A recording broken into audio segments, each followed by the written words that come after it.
Hello mga beshiwap, welcome to my daily vlog OFW Live. So ito na, sinundo na ako ng service ko na paikot-ikot. Buti ngayon ang gamit nila ay maliit na cars, so konti lang sinundo, pero ang tagal niya mga beshiwap kasi siguro hindi bago pa tong driver na to. Uso dito sa Qatar mag-avail ka ng ganitong service kasi mas makakamura kaysa mag-Uber ka nga naman mga beshiwap.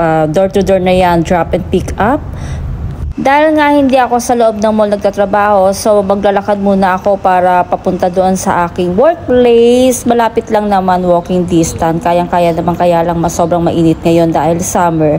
Ito nga pala ang aking workplace mga beshiwap. Nagtatrabaho ko sa furniture, syempre tindera, pero all around lahat gagawin mo dito pag nasa abroad ka. Maraming nakaka-relate dyan kasi all around, lalo ng mga Pilipino dyan, kaway-kaway. Syempre magpa-punch in muna tayo mga beshiwap para naman walang bawas sa sahod.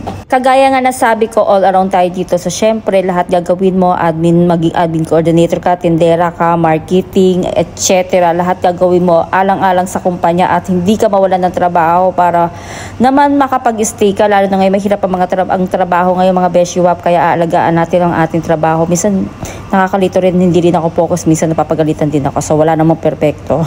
At syempre natapos na rin ang 9 hours work mo, kailangan na natin secure na ma-shutdown ng ating mga system, mga desktop. So kailangan wala tayong maiwan dyan mga beshiwap, kundi gir-gir bukas. At dahil ako nga lang mag-isa mga beshiwap, ako na rin ang naglock ng pinto namin. Alam nyo, ang kagandahan lang dito mga beshiwap sa Qatar is napaka-safe. Kahit ikaw lang mag-isa rito sa malaking showroom na to, hindi ka naman matatakot na mayroong mawalang mga gamit sa iyo. Napaka-safe dito mga beshiwap.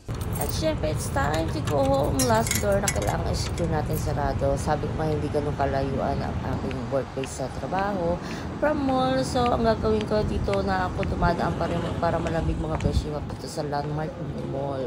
And then, surprise, ang aga na aking service. Yahi, kasi usually nagintay ako ng 30 minutes bago dumating yan. And then, tara, bye!